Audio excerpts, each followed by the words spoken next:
C'est parti. Je vous partage mon écran. Bonsoir à tous. Alors, partage d'écran.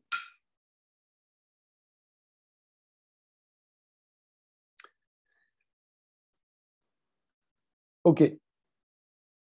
Donc, nous allons parler ce soir de la notion de Sha'od Zmaniot, qu'on retrouve notamment dans le schéma, et c'est pour ça qu'on en parle à ce moment-là du cours.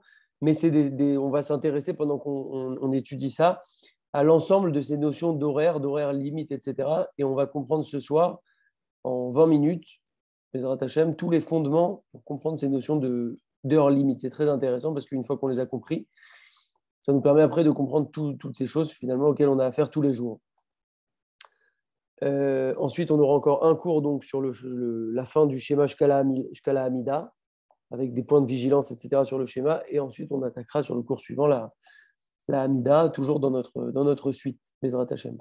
Donc là, j'ai fait un scan d'une application que vous connaissez certainement tous, qui s'appelle Kolji.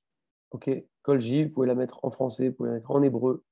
Dans les paramètres, c'est très important, je l'ai vu tout à l'heure en fouinant un peu dedans, on peut régler Sfarad ou Ashkenaz parce qu'il y a différentes définitions à chaque fois. Ce n'est pas des grandes différences, mais voilà, autant être selon son minag. Vous pouvez régler votre ville, faire attention quand on voyage, etc., de bien régler à nouveau la ville dans laquelle on se trouve parce que forcément les temps ne sont pas les mêmes.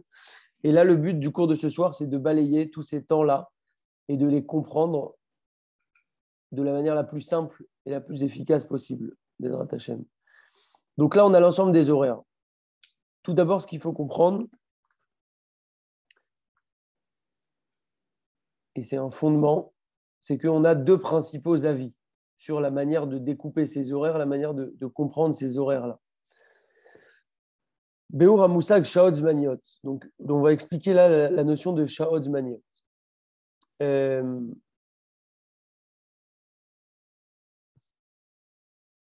Il faut qu'en fait, Kol Yemama, donc chaque journée qu'on va avoir, I Bessachakol 24 Sha'od, il faut toujours qu'il y ait 24 heures.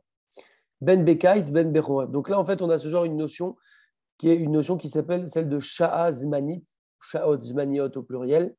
Et donc une Sha'a, c'est une heure, mais une Sha'a Zmanit, ce n'est pas exactement une heure de 60 minutes. C'est ce concept-là qu'on va chercher à comprendre. Une fois qu'on a compris ce concept-là, on a compris tout ce qui va en découler pour tous les horaires. Donc il faut juste comprendre ça, et après c'est réglé. Donc, et là chez Bekaitz, mais par contre, en été, Ayom Aroch Ve'alayla Katsar, donc la journée est longue et la nuit est courte, ou Bechoref, et en hiver, Ayom Katsar, le jour est court, Ve'alayla Aroch, et la nuit est longue. Ça, très bien, on le savait. Kedeliagia les Sha'azmanit, pour avoir une Sha'azmanit, pour comprendre qu'est-ce que c'est une Sha'azmanit, pour arriver à ce calcul-là. Accrochez-vous, c'est pas compliqué. Allez-nous les Chalek et Ayom, les douches. Donc, qu'est-ce qu'on fait pour savoir combien vaut une Sha'azmanit aujourd'hui, tel jour? On va prendre la journée de jour qu'on a. On s'intéresse au jour, toujours pour faire ce calcul. Et on divise ce temps-là, ce temps de jour qu'on a, par 12, parce qu'on veut toujours qu'il y ait 12 heures dans notre journée. Et à ce moment-là, c'est comme ça qu'on va faire le calcul. Très bien.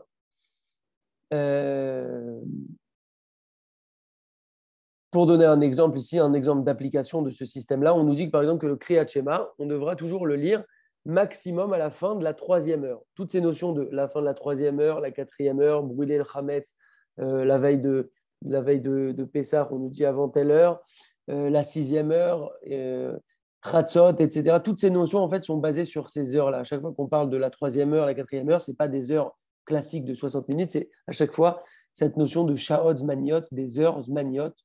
Et donc, c'est comme ça qu'on va faire le calcul. Donc là, je vous ai expliqué l'introduction de à quoi ça sert.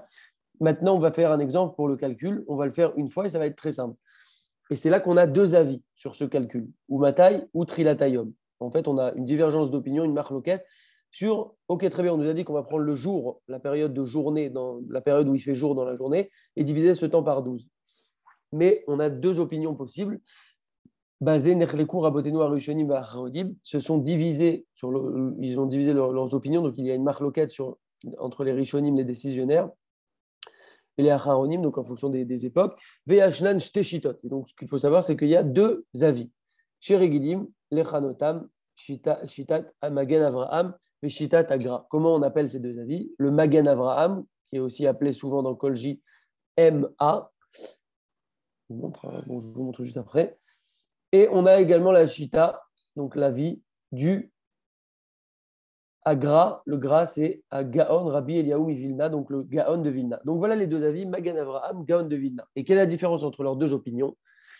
Shita Magen Avraham, donc le Magen Avraham, selon lui, le jour commence Be Hamoud Hashachar, à l'aube, ou Mistayem, Betset Akochavim, mais il se termine à la sortie des étoiles. Ve'alenu lechalek et Hashaot chez Beniem, les Shtaim Esrei. Et donc, on doit diviser cette période qui est entre l'aube. On va faire comme ça, regardez. On a l'aube et on a la sortie des étoiles. Lui, le Magen Avraham, il a l'avis il prend les points les plus extrêmes. Et donc, dans cette durée-là, il va faire jour. Et donc, c'est cette durée-là, en temps qu'on prend, et qu'on divise par 12 pour savoir la valeur d'une Sha'az Manit. Le deuxième avis, c'est celui du Gra, le Gaon de Vilna. Et selon lui, ce n'est pas de l'aube à la sortie des étoiles. Lui, c'est quelque chose d'un petit peu plus court en intervalle. Et c'est pour ça que je montre bien mes mains. C'est du henné, pas de panique. Et lui, selon son avis, c'est du lever du soleil au coucher du soleil. Donc, c'est un intervalle qui est un peu plus petit. Le Magen Avraham, c'est de l'aube, donc la première lueur du jour, à la sortie des étoiles, donc la nuit totale. Et selon le Gaon de Vilna, le Gra, c'est un intervalle qui est plus court puisque c'est du lever du soleil au coucher du soleil. Et donc, selon le Gaon de Vilna, on va prendre cette durée-là, entre le lever du soleil et le coucher du soleil, et diviser cette durée-là par 12 pour avoir la valeur d'une Sha'a Zmanit. Maintenant qu'on a expliqué ça, très simplement, on va prendre un exemple. Je retourne dans Kolji. J'ai fait une petite diapositive pour que tout soit clair. Donc, c'est comme ça. Le Magen Avraham, on a dit, vous regardez bien ma souris. Est-ce que vous voyez l'écran de manière assez grande? Si quelqu'un peut me faire un pouce sur vos téléphones ou sur les appareils sur lesquels vous êtes, vous voyez bien cette diapositive? Greg, puisque tu as le pouce facile, super. Donc, le Magen Avraham, on a dit, accrochez-vous, c'est presque fini. Après, on a tout le concept en main. Le Magen Avraham, on a dit, c'est depuis l'aube. L'aube, c'est donc la première lueur du jour, jusqu'à la sortie des étoiles. J'ai pris pour un exemple, sachant que la plupart des gens sont en France, donc j'ai pris un exemple de France, Paris, mais peu importe, c'est juste un exemple. Vous voyez, tout à l'heure, je me suis mis donc sur Paris, Kolji, 28 juin. Mais c'est juste pour l'exemple. Encore une fois, tout ce qu'on apprend, c'est valable tout le temps, toute l'année. Et on prend cet exemple-là.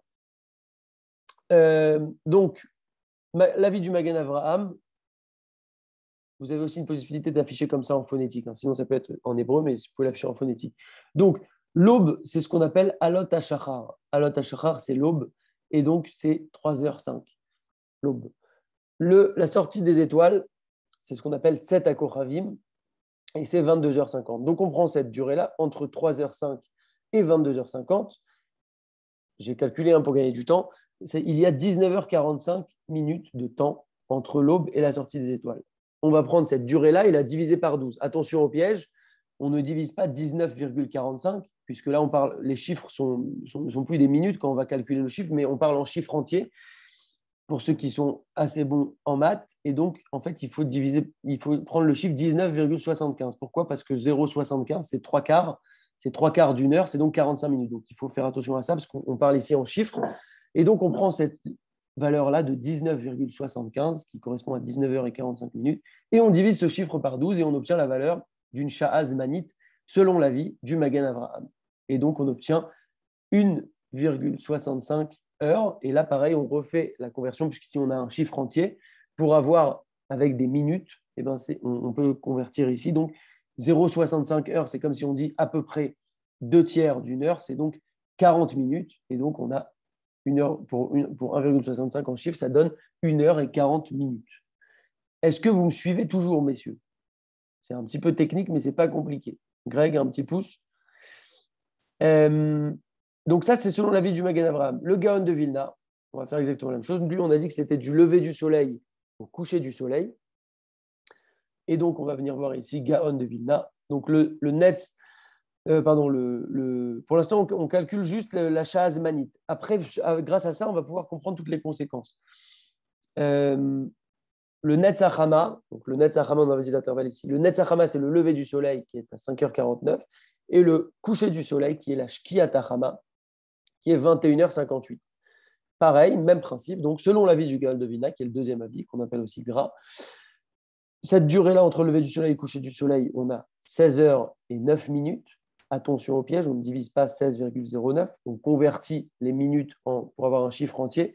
Donc, 9 minutes, disons que c'est à peu près, hein, c'est pour l'exemple, j'ai fait 9 minutes, donc c'est à peu près 10 minutes, donc c'est à peu près un sixième d'une heure, donc c'est à peu près 0,16. Et donc, ça nous donne 16,16 qu'on va diviser par 12. On obtient 1,35. Attention au piège, on ne met pas 1,35. C'est 1 heure et 0,35 heures, donc à peu près 1 heure et un tiers d'heure. Un tiers d'heure, c'est 20 minutes. Et donc, ça nous donne 1 heure 20 minutes. Donc là, la Sha'az Manit, aujourd'hui, en ce moment, selon Magan Avraham, c'est 1 heure 40. Et là, aujourd'hui, la Sha'az Manit, selon le Gaon de Vilna, c'est 1 heure 20. Là, on a vu le plus compliqué. Maintenant, à partir de ça, de cela va découler toutes les horaires limites qu'on a. Et c'est pour ça qu'on a à chaque fois deux avis, en tout cas pour les choses principales. Et donc, on va prendre tout de suite un exemple. Donc maintenant, pour prendre un exemple, on a dit que l'heure limite du schéma, il faut dire le schéma avant la fin, donc au plus tard, la fin de la troisième heure du jour. La troisième heure du jour, comme on a dit, on parle en Sha'od Zmaniot, des Sha'od Zmaniot. Donc, on va prendre l'avis du Magan Avraham. Pour lui, c'est 1h40.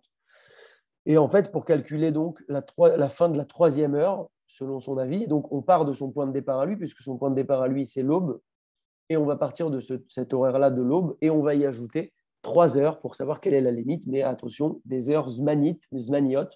Et donc, 3 heures zmaniotes, c'est donc 3 fois 1h40. Donc, 3 fois 40 minutes, ça fait 120 minutes.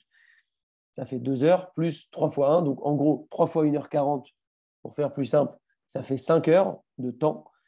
Donc 3 heures zmanit, mais en réalité 5 heures de temps. Avec le calcul qu'on a fait pour aujourd'hui, 1 heure zmanit, ce jour-là va valoir 1h40, et donc on multiplie par 3. Et donc la troisième heure, on va prendre ce point de départ, comme on a dit, qui est 3h05, et on va y ajouter plus 5 heures. Et donc on doit obtenir quelque chose qui va tourner aux alentours de 8 heures et quelques. Et donc on va venir vérifier l'heure limite du schéma selon le Magan Avraham, hein, MA, je vous dis souvent on l'appelle MA. Et donc, l'heure limite du schéma selon le Magan Avraham, c'est 8h29. Donc, nous, selon notre calcul, on tombait à 8h05, mais c'est parce que je n'ai pas mis toutes les virgules et je n'ai pas fait le calcul précisément ici pour le faire rapidement. Mais vous voyez qu'on tombe juste. Et donc, en suivant son avis, on a calculé d'abord la Sha'az Manit. Une fois qu'on a la Sha'az Manit, on prend notre point de départ. Et là, pour l'exemple, on veut savoir l'heure limite du schéma qui est la fin de la troisième heure. Comment on calcule les 3 heures? Et bien, on multiplie par 3 la Sha'az Manit, ça fait 5 heures en durée. On ajoute cette durée à l'aube et on arrive à un peu plus de 8 heures. Exactement la même chose pour le Gaon de Vilna. On a calculé la Sha'az Manit qui est de 1h20. Et donc, pour savoir la troisième heure, la fin de la troisième heure, qui est l'heure limite du schéma, donc dans sa logique, on prend son point de départ, qui est le lever du soleil, donc 5h49. Comment savoir ma troisième heure? Donc 3 fois 1h20, ce qui me donne exactement 4 heures en temps. Et donc, une fois que je sais que j'ai ces 4 heures en temps, je vais venir les ajouter à cet horaire-là de 5h49.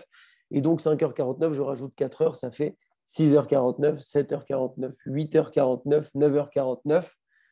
Je vais venir vérifier heure limite du schéma selon le GRA, Gaon de Vilna. Donc, je vous ai dit qu'il y avait cet acronyme-là, GRA. Et donc, on arrive ici, 9h51. On avait dit 9h49, pareil, parce qu'on a arrondi sur les calculs. Mais vous avez vu que la logique y est. Donc voilà, c'était un peu technique, mais là, on a tout dans les mains. Il faut absolument revoir ce cours une fois pour bien ancrer les choses. Et donc, en fait, une fois qu'on a ça, on peut après jouer comme ça et savoir quels sont les horaires limites, parce que ça va toujours être le même fonctionnement, la troisième heure, la quatrième heure, etc. Il faut toujours comprendre qu'on parle en Sha'od Zmaniot, des heures zmanites. Et une fois qu'on a fait ce calcul, on a toujours deux avis, ça nous permet de comprendre les éléments. Maintenant, pour terminer, on va faire un petit balayage des différents horaires et ce qu'ils représentent. Chatzot Laïla, c'est le minuit juif en quelque sorte. Donc il y a différentes conséquences, hein. Par exemple, on sait qu'il y en a qui ont l'habitude de faire les slichot, quand on fait les slichot, seulement à partir de Chatzot Laïla. Le Tikkun Chatzot également, qui est une prière qu'on peut faire à partir de Chatzot Laïla. Donc voilà quelques exemples pour cet horaire, à quoi il nous sert. Ensuite, on a Alot HaShachar. Alot HaShachar, c'est l'aube. Donc à chaque fois, dans plusieurs cours qu'on a vus, on parle à chaque fois on peut faire ça à partir de l'aube, on peut faire ça à partir du lever du soleil, etc., etc., etc. Donc là, on balaye un petit peu tous ces horaires. Donc Alot HaShachar qui correspond à l'aube. Le début des Tfilin qui est un horaire qui est un petit peu après l'aube. Tfilin et Talit. Hein. Le Netz Hachama, qui est le lever du soleil, c'est l'heure à partir de laquelle on peut faire la Hamida. Donc ceux qui prient au Netz Hachama, eh bien, ils prient en général pour commencer. Par exemple, si le Netz est à 5h49, ils vont commencer par exemple la prière à 5h15 de manière à arriver à la Hamida à 5h49. Quand on dit qu'on prie au Netz Hachama, quand on prie au Netz, au lever du soleil, c'est on arrive à la Hamida qui est le cœur de la prière pour cet horaire-là. L'heure limite du schéma, c'est ce qu'on a calculé pour exemple juste avant. Donc vous voyez qu'on a deux avis ici. L'heure limite du schéma. Donc, c'est très important ces horaires de l'heure limite du schéma parce que, comme on avait dit dans les cours précédents, le schéma, c'est une mitzvah d'Eoraïta qu'on a, une mitzvah de la Torah qui est extrêmement importante, qu'on a 2 fois par jour à faire. Et pour la faire, il faut la faire dans son temps. Dans son temps, le matin, ça veut dire avant un certain horaire. Et dans son temps, le soir, ça veut dire à partir d'un certain horaire. Parce que le matin, on veut le faire pendant qu'on est encore dans le matin, donc forcément, ça a une limite. Et le soir, on veut le faire pendant qu'on est la nuit, donc forcément, il y a un minimum pour qu'on soit dans la nuit. C'est pour ça que quand on va faire Arvit alors qu'il ne fait pas encore nuit, ce qui est le cas par exemple en France ou même en Israël, on fait Arvit alors qu'il ne fait pas encore nuit. Une fois la nuit tombée, il faut toujours faire le schéma pour pouvoir valider ce schéma qu'on doit dire 2 fois par jour. Et donc, on valide la fois où on le lit le soir. Donc, je continue. L'heure limite du schéma, selon le Magan Avraham, qui est donc finalement ici l'avis le plus strict avec le calcul qu'on a vu ici, qui arrive donc plus tôt que l'avis du Gaon de Vina, qui lui est un petit peu plus tard. Donc, c'est ces heures limites-là. Donc, idéalement, vous avez compris que le schéma, il faut le faire avant cet horaire-là. Quelqu'un qui va prier un peu plus tard, il faudra quand même qu'il lise le schéma en ayant pour intention de s'acquitter de la mitzvah de la Torah, de faire le schéma avec toutes les intentions qu'on a vues précédemment, etc., avant cet horaire-là. S'il a dépassé cet horaire-là, il peut aussi encore accomplir la mitzvah avant cet horaire-là. Mais l'idéal, c'est de suivre cet avis-là, le plus strict, qui est quand même totalement faisable. Pareil pour le Shabbat, souvent il y a des minyanim qui sont tard, il faut toujours vérifier cet horaire-là avant Shabbat, ou si on a un calendrier papier, pour pouvoir faire le schéma avant d'arriver à la Sina, si l'heure va être dépassée pour ne pas rater, parce que c'est à chaque fois une mitzvah de la Torah qu'on peut saisir dans nos mains. Donc l'heure limite du schéma, on a 2 avis. L'heure limite de la tfila, il marque ici qu'un avis, mais en réalité, on a exactement aussi 2 avis, toujours selon le même calcul. Donc la tfila,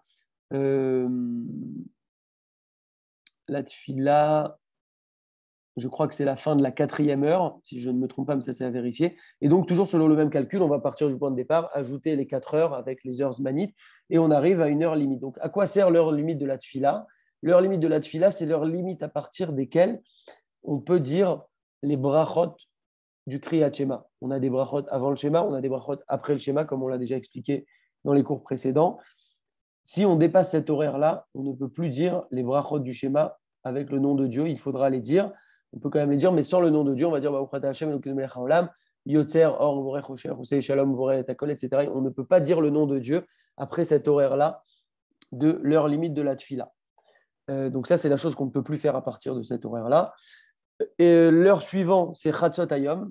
Donc Chatzot Hayom, il n'y a qu'un avis. C'est Chatzot Hayom, c'est comme Chatzot Laïla, c'est la minuit hébraïque, on va dire. Et là, Chatzot Hayom, c'est le midi hébraïque. C'est 13h53. Et ça, à quoi nous sert cette chose-là?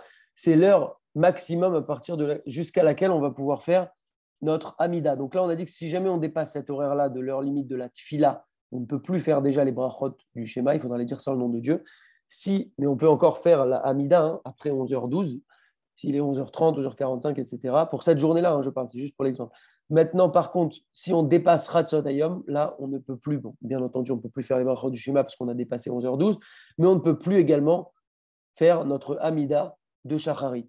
Vous avez compris que si on respecte l'heure limite du schéma et qu'on va, par exemple, je vous dis n'importe quoi, là, on va un exemple pour quelqu'un qui va à un minyan qui commence à 8h, il aura fait le schéma avant l'heure limite, donc ça sera bon, et bien entendu qu'il aura fait aussi les brachot du schéma avant l'heure limite de la tfila, et il aura fait sa Amida avant Chatzot Hayom. Donc, il évite tous ces problèmes-là. Mais c'est intéressant quand même, si un jour il y a un accident, de connaître les limites et qu'est-ce qu'on peut faire. Mincha Gdola, c'est l'heure à partir de laquelle on peut commencer à faire Mincha, donc c'est un petit peu après Chatzot Hayom. Mincha Ktana, c'est un autre horaire. On a Mincha Gdola et Mincha Ktana. Plaga Mincha, c'est aussi un autre horaire qui implique d'autres choses qu'on verra certainement plus tard quand on parlera de Arvit, Mincha Arvit, quand on fait Mincha Arvit alors qu'il ne fait pas encore nuit, etc. Enfin, Arvit plutôt quand il ne fait pas encore nuit. Le plag, il y a le Kout Yosef, donc c'est un autre avis sur l'horaire du plag, on aura peut-être l'occasion d'y revenir. La Shkia, c'est le coucher du soleil, c'est l'heure limite pour faire Mincha. C'est leur limite pour mettre les tefilines. Si quelqu'un n'a pas mis les tefilines, il peut les mettre jusqu'à la shkia avec bracha. La sortie des étoiles, c'est la Tzet HaKochavim, c'est l'heure à partir de laquelle on peut faire le schéma pour valider notre schéma du soir. Donc, si quelqu'un fait Arvit à 23h, ben c'est bien, il n'a pas besoin d'en faire le schéma. Par contre, s'il a fait Arvit plus tôt, alors dès qu'arrive 22h50, et je dis bien dès lors qu'arrive 22h50, parce qu'il ne faut pas traîner, il ne faut pas se dire, bon, bah, si je peux le faire à 22h55, je pourrais le faire à 23h30. Dès que le temps arrive, on nous incombe cette mitzvah et donc il faut absolument la saisir. La nuit de Rabbeinu Tam, il y en a qui ont l'habitude de faire sortir Shabbat plus tard que la norme. Donc c'est ça. On est sur Paris encore une fois hein, pour l'exemple. Et Chatzot Laïla, c'est la minuit. On le reprend à nouveau en fait. On est parti de Chatzot Laïla et on arrive à Chatzot Laïla. Donc là, on a vraiment une vue d'ensemble de tous ces horaires-là. C'est bien d'avoir Kolji parce que bah, honnêtement, c'est quelque chose qu'on utilise plusieurs fois par semaine, voire plusieurs fois par jour pour vérifier à chaque fois ses horaires limites, etc. On a expliqué les deux principaux avis qui sont l'avis du Magen Avraham et l'avis du Gaon de Vilna pour le calcul de cette notion de Sha'azmanit, Sha'otzmaniot, pour pouvoir après faire tous les autres calculs qui découlent de ce calcul de base. Une fois qu'on a calculé la Sha'azmanit, eh bien, on peut savoir quelle est la troisième heure, quatrième heure, sixième heure, etc. pour connaître tous les horaires qu'on a vus. Donc, c'est un cours un peu technique. Il est très, très, très important. En fait, là, on a fait vraiment le tour, ou quasiment le tour, je pense, j'espère. C'est pas souvent qu'on fait des choses techniques, que ce soit dans notre cours ou même en général. C'est vraiment des points qui sont essentiels à connaître parce on a affaire à ces notions tous les jours. Vu le timing, j'ai bien fait de concentrer le cours vraiment que sur ça, sachant que je voulais l'intégrer de base au cours de ce soir. Donc là, on a concentré sur ça. Il nous restera encore un cours, comme on a dit, sur le schéma, avec des points de vigilance, des points très importants à voir sur le schéma qu'on verra la semaine prochaine, donc lundi, hein, on reprend lundi la semaine prochaine. Et après, on attaquera la Hamida dans la suite, etc. Je réfléchis si je n'ai pas oublié quelque chose. Donc, téléchargez Kolji, vérifiez bien que vous êtes toujours dans la bonne position. Là, par exemple, moi, j'ai bien fait attention de remettre tout à l'heure Jérusalem, Israël. Vous pouvez mettre en français, en hébreu. Vous pouvez afficher tout un tas d'options dans Kolji si vous voulez voir les iloulot du jour, etc. Vous avez aussi la date en hébreu. Là, il ne me l'affiche pas parce que je ne l'ai pas réglé, mais il peut aussi afficher la date en hébreu. Donc voilà, c'est des notions vraiment très importantes. Je vous encourage à revenir sur ce cours. S'il y a des questions, je peux y répondre si je peux. Et sinon, je demande comme d'habitude. Donc, je vais vous réactiver les micros.